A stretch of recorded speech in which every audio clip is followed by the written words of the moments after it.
Alright guys, welcome back to another Opera Omnia video where we're going to be talking about my pull plans for the characters that was announced during the community live stream. So we do have Vivi and Tifa, we have Serah and Sherlotta, we have the mysterious event character, whatever it is, which more than likely is probably going to be Squall. And if that's the case, I am going to go ahead and still talk about him just in case if he actually is this mysterious character.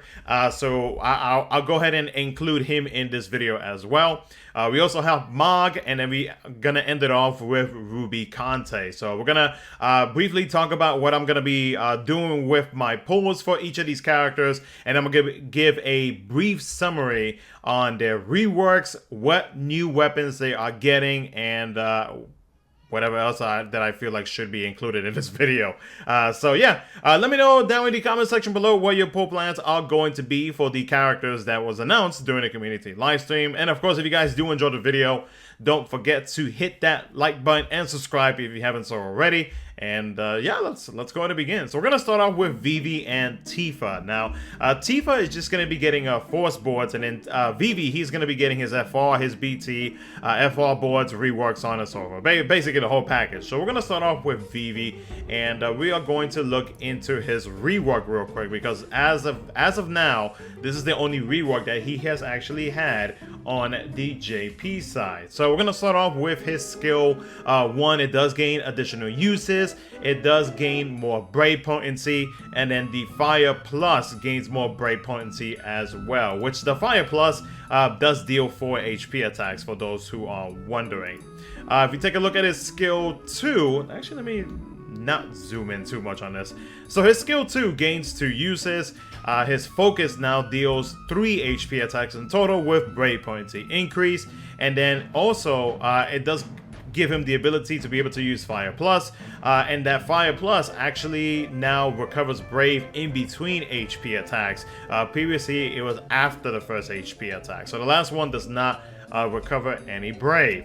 Then when you take a look at his EX passive gains an increase in Brave damage up, Brave gains up, Stolen, and gain max Brave overflow up. His Meteor attack deals 5 HP attacks. His Double Fire Plus, which I do believe is his change HP command, that deals 4 single target HP attacks, and it does recover Brave in between those HP attacks. The Meteor attack, I do want to add that alongside with the Brave potency increase, it also allows for 250% stolen max Brave overflow. So that's a very good amount of overflow in an EX ability. And it also extends his double black buff to 8 turns. Going back to the double fire, the other thing that I do want to mention is going to be the ability extension follow-up, which deals 4 HP attacks. So in total, his double fire plus shall be dealing 8 HP attacks in total. I mean, Vivi overall he's a very selfish DPS character, just in general. And his double fire plus, after you use it, does extend active buffs by 1 turn. His LD ability does gain 1 use. He now starts off the quest with that, I believe it's his overhead or it's a buff. It's his overhead, or grants 8 levels of it at the start of the quest. His LD ability now deals an AoE HP attack 5 times. His follow-up, the Embers of Darkness, now deals 3 HP attacks in total. When it comes to his overhead, it increases the max level to 8, adds a 20% attack up, adds a 30% HP damage up, and the levels, again, they do increase to 8.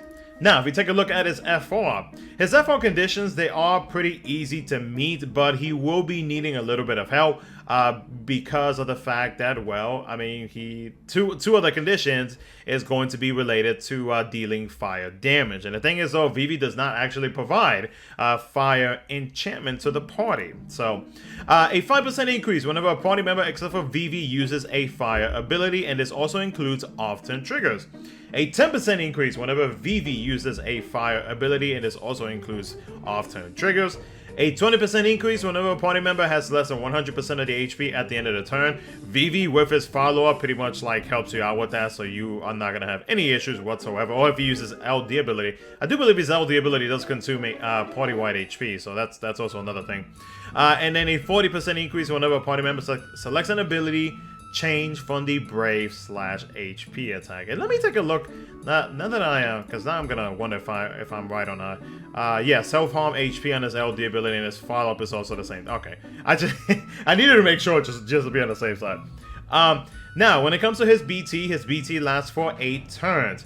Now his BT, aside from like the normal stuff that the like BT effects would offer to the party, it also makes it so that granted buffs to Vivi become gold frame, and then those frames return to normal after the buff is cancelled. So you pretty much just have to like refresh your buffs, and then you'll have those gold frame buffs so long as this BT effect is active. And then the BT effect for the party: 50% brave damage up, brave damage cap up, 20% HP damage up, and a 30% HP damage cap up. So overall, Vivi, in my opinion, he is a pretty selfish DPS character. I mean, he's not really offering like anything at all to like the party aside from like why you have his BT effect active, and that's pretty much about it. Like Vivi in general, he's just there to just straight up just deal as much damage as he can, and that's pretty much about it. And like his double fire plus, which is that change HP command, is going to be like his most powerful attack because it deals the 8 HP attacks on top of the follow-up. So you already know that if you pair Vivi up with like with follow-up attackers, or just like maybe like characters that can help out with like Brave Gain or anything like that, that'll help him out greatly to potentially increase that damage a little bit farther. Or just pair him up with like support characters that is able to increase his HP damage cap, and hey, it's going to be just higher damage output. If you're going to be relying on his FR, do note that like the nice thing about Vivi compared to like, let's say for example DKC, is like with DKC, if you want to get the most out of him, especially while the force is active, everybody needs to be below 50%. But with Vivi, it's only going to be under 100%. So it's not too terrible. I mean, you can still technically pair him up with tanks. I mean, I myself would, especially if I know that the enemy is going to be attacking me a good amount of HP attacks. If Vivi is going to be having a good amount of turns, because you know he's going to be consuming or self-harming our HP values. So like pairing him up with a good tank like Warrior of Light would be perfect for Vivi. So that's an option to do with that. Or again, you could do like follow-up attackers and you'd be good to go with Vivi. The other thing I will say is that, like I mentioned earlier, he does not provide any party-wide fire enchant, which is a bummer. And I really wish they would have given that to him within his BT effect. So Neon is actually a really good character to pair up with Vivi if you want to have a fire enchanter on the team. If not, you can easily use call abilities. There are a few call abilities that provide fire enchant, like Lulu, for example, is one of those call abilities. So overall, for me myself, I personally really did not use Vivi all that much whenever his kit dropped in JP. So after the 6 warrior fight that he was featured on, I really did not really use him too often afterwards. But to be fair, the reason why I didn't is because like in JP, where we're getting like, you know, newer FRs and BTs, so on and so we were pretty much getting like a whole bunch of new toys. But like even right now in current JP, I don't really see myself using Vivi as much as I would like back then when he initially dropped with his FR and BT.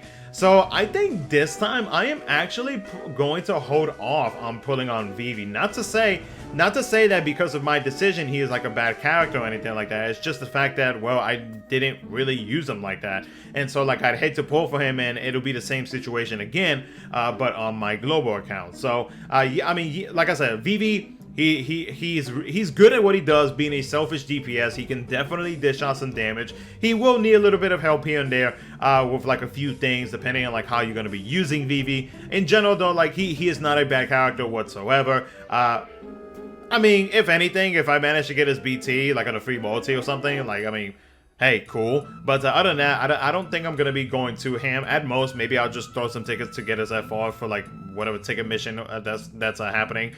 But other than that, I mean, I don't really think I'm going to be going like too crazy for Vivi like I did when he dropped in JP. Now, real quick for Tifa, Tifa is still like the single target like damage dealer that she is, and the only thing that she's gonna be getting is her Force Echo. So her Force ability is gonna be dealing 5 HP attacks instead of the previous 4, and then the only condition that was changed was to her second condition, which is whenever a party member deals critical brave damage, that got increased to an additional 10%. So now it is at 40%. So in total, you can get about between 70 to 80% with Tifa if you do decide to give her Force boards. Well, not Force, yeah, Force boards.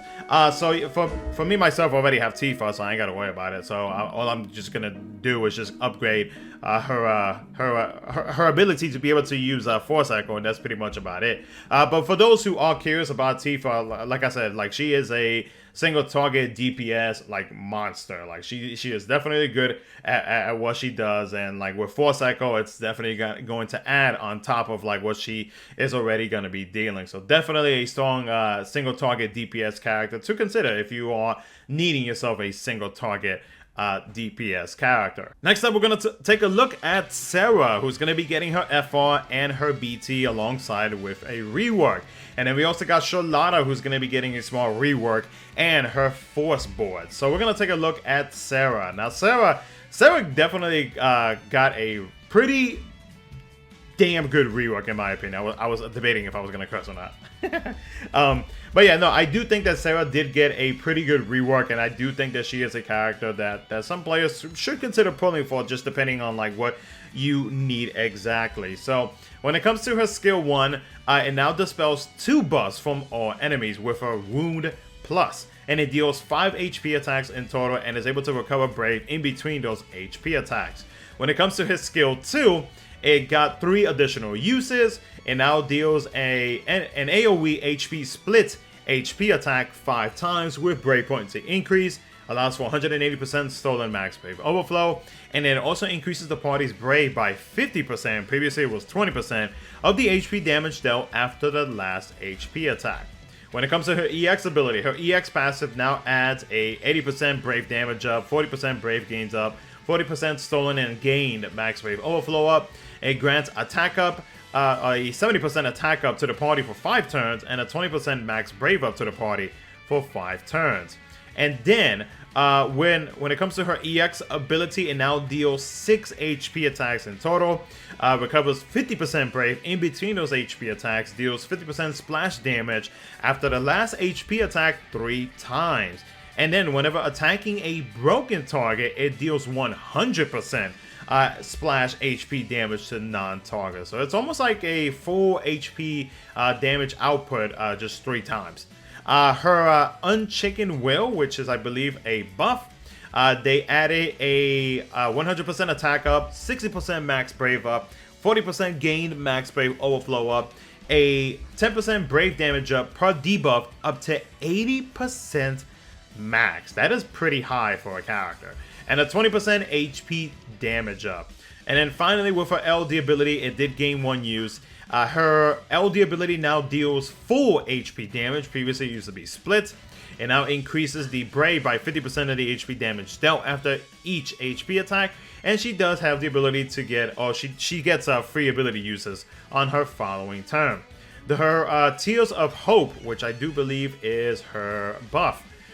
It makes it so that while the enemy party has 4 or more debuffs, it adds a party Brave gains up by 20%, which, I mean, Serah is able to inflict debuffs, so that's not going to be an issue whatsoever for yourself. When it comes to her FR, so Minu is a partner. She increases party's Brave by 100% of her own max Brave for split AoE HP attacks. When it comes to her conditions, however, so if we take a look at this, while the FR is active, it provides the party with a 20% Brave gains up, and it also provides the party with an increase in Brave by 10% of the HP damage dealt per attack. So yeah, some pretty good Brave recovery overall, on top of like the Brave gains that she is already going to be offering to the party. So as you can see, like, she's going to be providing a pretty good amount of battery, especially, or even more, while her FR is active. Now, if we take a look at her conditions, A 20% increase whenever a party member except for Serah recovers Brave to the party. A 40% increase whenever Serah recovers Brave to the party. And a 5% increase per debuff whenever a party member attacks a debuffed enemy. So not bad at all when it comes to the conditions that you got going on, or the conditions that you have to meet with Serah. So at most, 5% per debuff. I guess like when you think about it, they're able to get debuffed with 8 debuffs. So that'll be.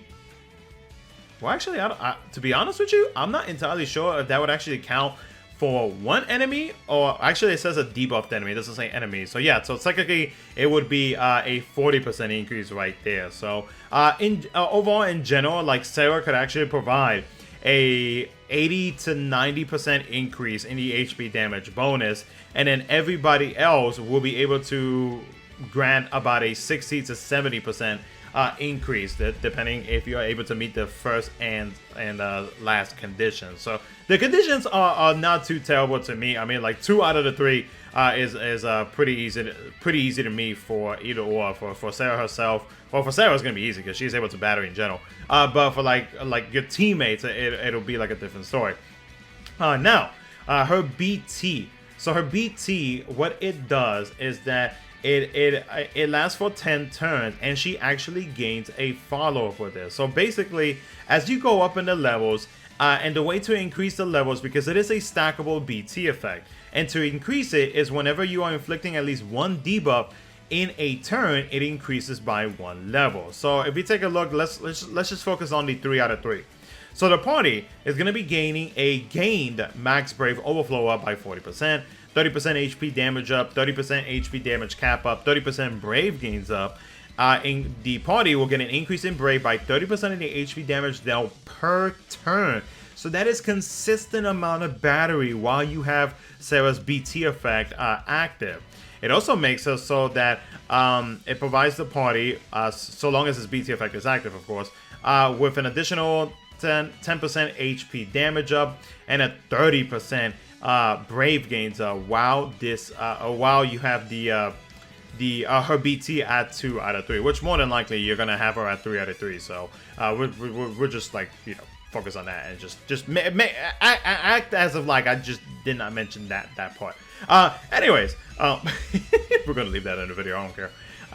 The other thing that I do want to mention with her BT is going to be that she actually gains a follow-up with her sister, Lightning. So now it deals, her follow-up only triggers after her own ability use. It does not trigger with anybody else. And when it does, it deals 3 AoE HP attacks based by 100% of own HP damage cap. So right there, you already got like a 30%. I don't know what her armor is. I'm not going to take a look at it. But just like in general, just know that while her BT effect is active, you do have a 30% HP damage cap up. So overall, in general, what do I think about Serah? I do think that Serah is a pretty damn good character in my opinion. She is able to inflict good amount of debuffs, good amount of Brave battery to the party. I do feel like she is a good support overall in general for what she provides. The fact that now she is getting a follow-up that only triggers for herself, which in my opinion is not really a big deal. To some it might be, but to me I don't really think it's that big of a deal. I do feel like Serah becomes a very strong debuffer / support character, and the damage output that she is going to be dishing out definitely helps out with what she is already bringing to the table. So for me, myself, I'm going to be pulling for Serah again. I do think that she is still viable in JP, even right now, for what she actually does provide. And I do feel like she is a pretty good investment if you want yourself a strong support / debuffer character. Serah is definitely going to be a really good option to take advantage of everything that she does. So for me, myself, I will be pulling for Serah again. She is definitely worth the resources, especially because like I do enjoy using her, what she provides, you know, etc. etc. I can keep going on for why I think she's actually a really good character. And she's actually going to be one of the first bow characters to start getting these like really strong reworks, and then like later down the line, whenever Rosa and Lena start getting that stuff as well, you're gonna notice that yeah, these bow wielders, they don't play around. They don't play around whatsoever. So yeah, for me myself, I will definitely be pulling for Serah once again. Now, real quick, we'll take a look at Sherlotta. So Sherlotta, she is actually going to be getting a rework with the Spirits Bahamut event. So her skill 2 gains 6 more uses, if I'm reading this correctly. And so now her Crystal Generation will increase Brave gain to 250% of her own attack, and it now allows for 180% gained Max Brave Overflow. When it comes to her EX, her Light of Creation buff now provides the party, or adds, an additional party 20% attack up, party Brave regen by 220% of initial Brave, and party initial Brave up by 100%. When it comes to her LD ability, she now starts off the quest with the upgraded HP attack to the Chuck Staff, which she starts off with 3 uses of it. Whenever you are using Crystal Ray, it deals 2 additional HP attacks by 100% of current Brave.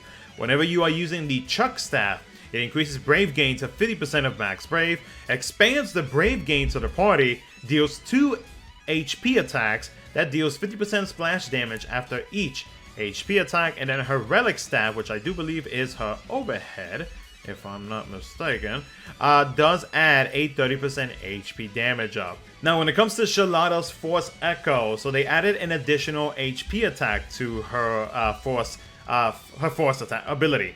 And then what they did is they added an additional condition, which is a 20% increase whenever a party member selects a magic attack command. So, yeah, or magic ability, or magic attack, doesn't matter. As long as it's magic, that's all that matters. So yeah, another opportunity to be able to increase the HP damage bonus if you are planning to using Sherlotta's Force ability.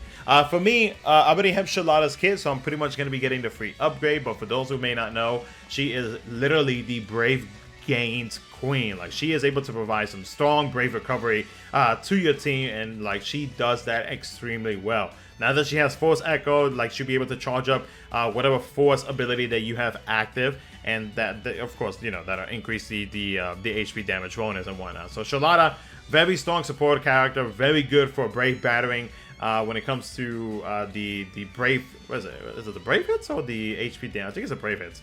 Whichever one of the two it is. Like, she is able to Brave battery the party like exceptionally well, and she is very good at that. So I'm just gonna take the free upgrade on that, and that's pretty much about it. Now we're gonna take a look at the April Fool's banner, character, whatever it is that it is going to be. So many of us are speculating that it is going to be Squall, because of the fact that we also have this event attached to it, which is titled whatever, which is what Squall typically says. So a lot of us are thinking, and some of us might actually feel pretty confident that it could actually be Squall. And if it is, hey, fantastic, because Squall is pretty damn good for what he actually gets, especially with his FR. So let's take a look at the rework that he could potentially be getting if it is him.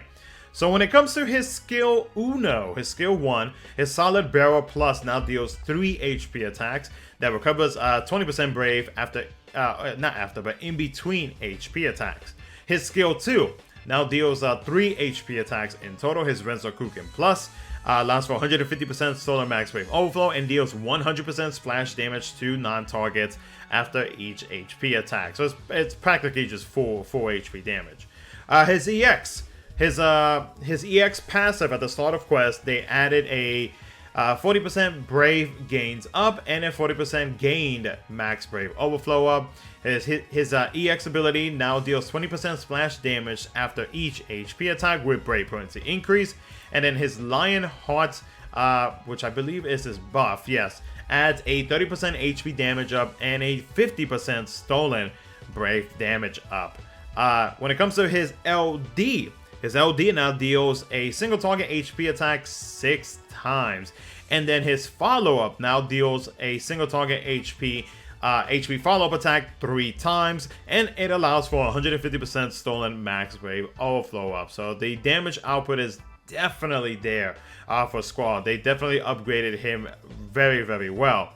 Now, he is going to be getting a BT rework. So his BT rework makes it so that while active, he will get that consistent EX ability use after his turn. They also added a self HP damage cap up by 50%. Now to the party, they added a 30% party HP damage up, 50% party brave damage cap up, and a 30% party HP damage cap up. So technically to Squall, he is getting an 80% HP damage cap up. But guess what? If I'm not mistaken, that is not the only HP damage cap up that Squall is going to be getting. Because while his FR is active, whenever you are inflicting or attacking an enemy afflicted with Break, the party will receive a 50% HP damage up and a 50% HP damage cap up. Yeah, if my math is correct, if I can do math today, it is going to be at about, and this is without ultimate weapon and anything else that needs to be added to it, 130% HP damage cap up. Squall is going to be dealing damage, and he's going to be doing that exceptionally well. When it comes to his FR conditions, a 30% increase whenever a party member selects a melee ability, a 40% increase whenever a party member's turn passes with a leveled buff or a special effect. So as long as they have like some type of like stacks in a buff, the overhead has stacks. I do believe the BT effect also counts for it as well, but don't quote me on that. But as long as it has some type of like levels on it, then you'll be able to meet that condition. So in general, you'll be able to get about a 70 to 80% increase in the HP damage bonus, so long as you are meeting these two requirements. So yeah, overall, Squall, DPS character. He becomes monstrous whenever he gets his rework, if he is the character that is going to be featured for that event. And yeah, if you are needing yourself a strong DPS character, Squall is definitely your man. He will not he will not let you down. That's pretty much all I have to say. So for me myself, I will be picking up his FR again, and his I do believe I need his BT now that I think about it. So I will be pulling for him just to have another DPS character, and especially just be on the safe side in case you do have like Kavas or Dare to Defy again in the future on global. Then it's always nice to have a good variety of FR units. So he is definitely worth it in terms of like his damage output and for what he actually provides and whatnot. So definitely worth. I will be pulling for him once again. Next up is gonna be Mog. If you do not know why some of us are saying why are we referencing Michael Jackson, it's because one of his animations, I believe it's his BT animation, he actually does the moonwalk, so that's why we are calling him Michael Jackson or Michael Moxon, whatever it is that some of you guys have been calling him. But yeah, he's the Michael Jackson of Opera Omnia because of his beautiful and epic dance moves. So Mog, he's gonna be getting his FR and BT, he's gonna be getting Force Board, so on and so forth. We're not gonna be talking about Kane because Kane is not getting anything, which is a big bummer, and I hope soon Kane gets Force Echo and whatnot, and potentially another rework, because I do feel like he needs it. So let's take a look at Mog. Mog, in my opinion, is a good character. Is he a character that I would say like he's like necessary to have? Not really, but for what he does, he actually does it pretty darn good. So his skill 1 gets a breakpoint to increase. It has instant turn rate now, and it doesn't increase the turn count, but it does decrease if you're using him as offensive board, burst, summon, so on and so forth. His serial jump now gains a breakpoint to increase, and it grants his Dragon Horn buff for 12 turns. If we take a look at his skill 2, it gains 4 uses, and now deals an AoE HP attack 3 times. It allows for 180% stolen max brave overflow, and it recovers 20% brave in between HP attacks. His EX ability now deals an AoE HP attack 4 times. His LD ability, so when using Muga March, the heal can now overflow up to 130% of max HP. His Muga March now gains a Brave Potency increase, allows for 200% stolen max Brave overflow, and it recovers 50% Brave in between HP attacks. His follow-up, El Nino Plus, deals a single target HP attack 2 times with 50% splash damage after each HP attack. It does recover 20% Brave after each HP attack, and it does cleanse 3 debuffs from the party. His Plasma Plus, it is, what is the Plasma Plus from? I forget. Plasma Plus, where does that come from? I cannot, that must be a follow-up. Is it a follow-up? It might be a follow-up. Whatever it is. I forget. Somebody might correct me. I can't remember. I'm probably gonna like look it up after I'm done with this video. But his Plasma Plus deals a single target HP attack 2 times. It does deal 50% splash damage after each HP attack, recovers 20% brave after each HP attack, and it does increase the chance to inflict confusion or confused debuff to 50%. Now, his Water Harmony buff, which is his overhead, adds a 20% attack up, 40% max brave up, 30% stolen max brave overflow up, and a 30% HP damage up. That is gonna bug me. I need to check out what this El Nino and Plasma Plus is. More than likely, it is the follow-up, and I'm just like out here tripping for no reason. But yeah. So now when we take a look at his FR. So his FR, Crow is going to be his partner. It does actually confuse all enemies for 2 turns. So it does inflict the confused debuff, which is cool. So what this does is that the debuff rate up gets increased by 100%, meaning that for Mog, that confusion is always going to hit. And the party cleanses 1 debuff, or debuff. Yes, 1 debuff. I don't know why they put that. It cleanses 1 debuff at the start of turn, so not too shabby. When it comes to his force conditions, a 20% increase whenever a party member selects a ranged ability, a 20% increase whenever a party member has no debuffs at the end of turn. That's not going to be any issue whatsoever.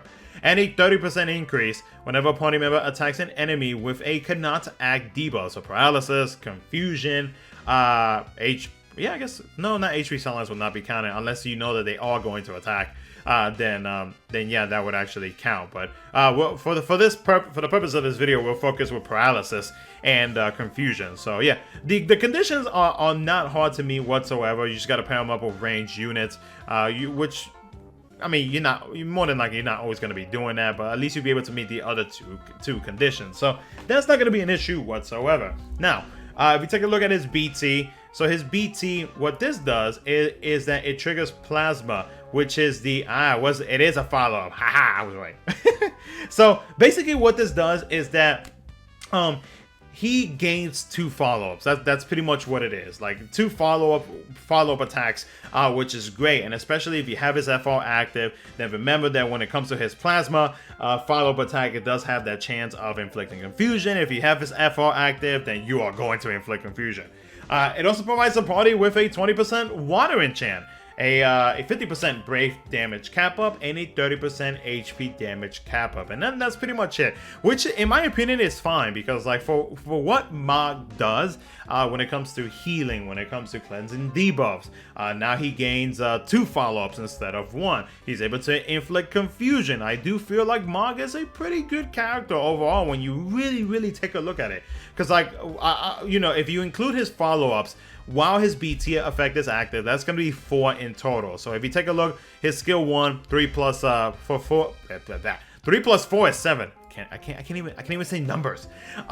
His skill 2 is gonna be 7 HP attacks. His EX ability is gonna be 8 HP attacks. His LD is gonna be 9 HP attacks. So yeah, he's gonna be dishing out some pretty good numbers. And his BT effect lasts for 8 turns, which in my opinion is good. I mean, Mog doesn't really have like instant turn rate unless you are gonna be using his what do you call it? His skill 1, I think is what was getting a rework.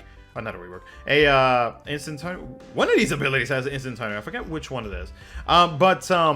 Skill 1. There you go. I was right. So yeah, if you, as long as you're not really like spamming skill 1, then like that BT effect can actually last for a good while, just depending on like what's going on. So for me myself, I mean, I have 2 reasons why I'm pulling for Mog again.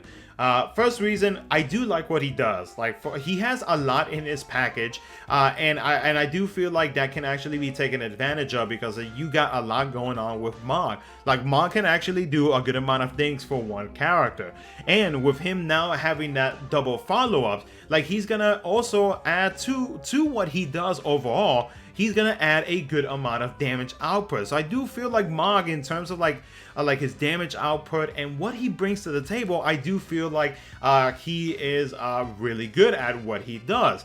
The other thing is going to be because he dances. It's a dancing Mog. Why wouldn't I pull for a dancing Mog? No, but in all seriousness though, like Mog, I do feel like is I do feel like Mog is a pretty good character. Do I think that he's like a character that like you need to chase for? No. But for what he does and everything that he has within his kit, it's actually pretty good when you look at it. Like on paper, it may not be all that for some players, but like once you start playing with him, he actually does he does pretty well for what he does overall. So I will be pulling for Mog's kit once again, because I do feel like he is a pretty good character. And finally, we're gonna end this video off with Rubicante. I know that I've been talking for forever now, but like a lot of these characters that we're gonna be getting from here on out, like some of these characters I may have to go a little bit extra in depth about them, just because like I feel like there's gonna be some things that might get overlooked.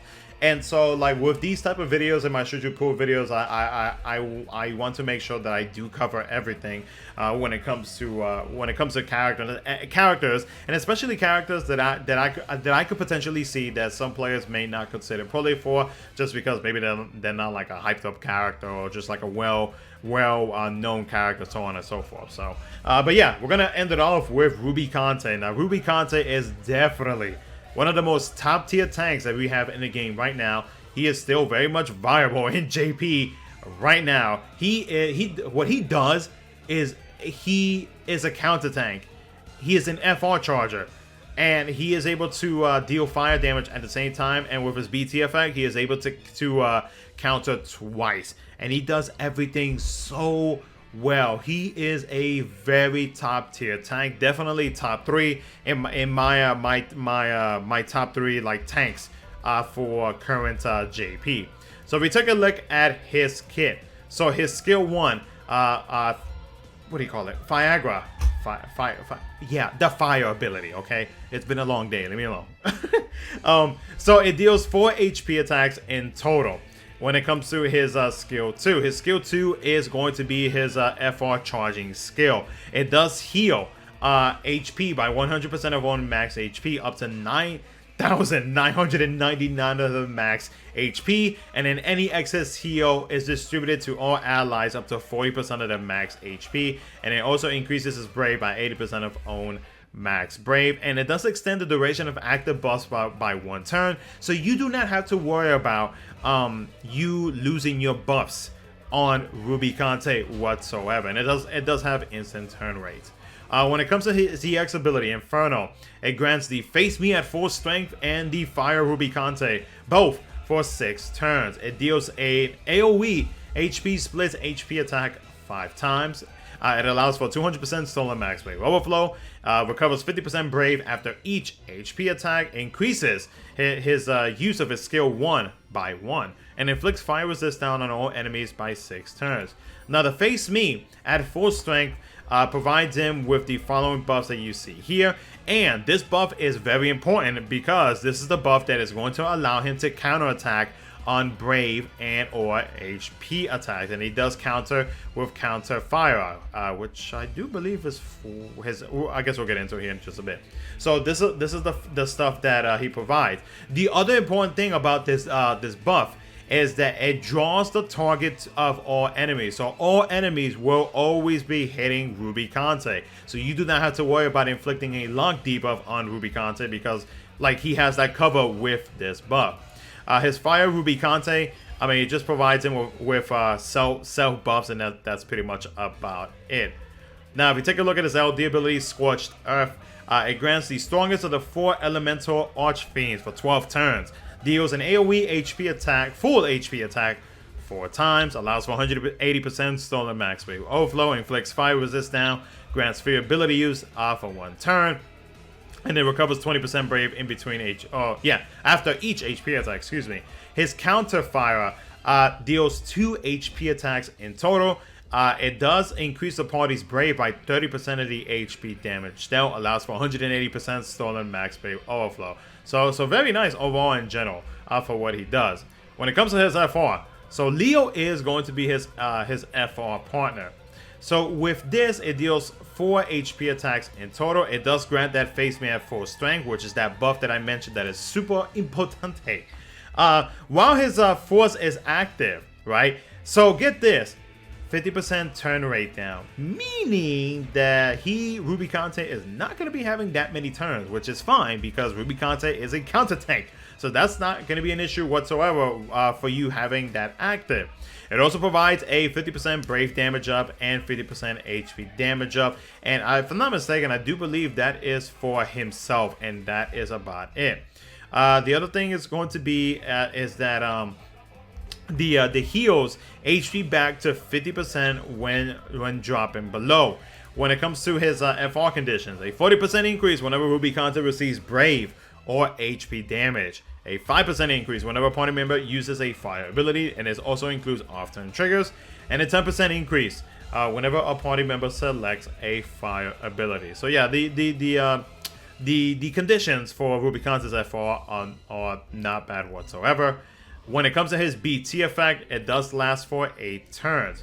When it comes to his effect in general, so basically what this does is that it triggers him to be able to counter attack twice. It also provides the party with a 20% brave damage up, 50% HP damage cap up, which is real good, and a 30% brave damage cap up. Now with the counter Viagra, whatever, however you say it, bro. It's been a long day. Leave me alone. So basically what this is that it is first going to trigger the counter fire, which is the 2 HP attacks, and then it'll follow up with this second one, which deals 4 HP attacks. It allows for a 200% stolen max brave overflow. It does recover brave by 30% of HP damage though in between HP attacks, and it does recover 30% brave to the party based on the HP damage dealt, and it does inflict the fire resist down. So yeah, overall Rubicante is definitely a tank that I would highly recommend players pick up. He is, again, one of my top 3 tanks overall. He is top 3 tanks in the game in general. Like he is like, I feel pretty confident saying that he is top 1 because of what he does. He does everything so freaking well. He is an amazing counter tank, and I would personally recommend for players, if you do not, if you're a new player, if you just picked the Warrior of Light, don't think that just because Rubicante is coming around the corner that you're gonna regret pulling for Warrior of Light, because like Warrior of Light, you know, they do have their differences between both of them. But in general, like for what Rubicante does, like Rubicante is not able to cancel out the HP damage that the incoming HP damage from the enemies like Warrior of Light does. So there is differences between both of them, and so having both Rubicante and Warrior of Light, just like for you to be able to use whenever you want to, it's a good thing. But Rubicante, for what he actually does, exceptional tank, and I would recommend pulling for him. He is definitely worth it. I will be pulling for him once again, and I mean, hey, he's good at what he does. So, but yeah, guys, other than that, that's pretty much going to be it for the video. I feel like I've talked way more than I usually do, but like I said, a lot of these characters are going to be getting like more changes and everything, so the videos are going to be potentially a little bit longer, but like, and I also want to make sure that everybody knows what they're getting what they are getting themselves into whenever they hear my opinions on them and like what I'm gonna be doing, so on and so forth. So but other than that, guys, hope you guys enjoyed the video. Let me know what you guys think down in the comment section below. Don't forget to hit that like button, subscribe if you haven't already, and I'll catch you guys in the next one.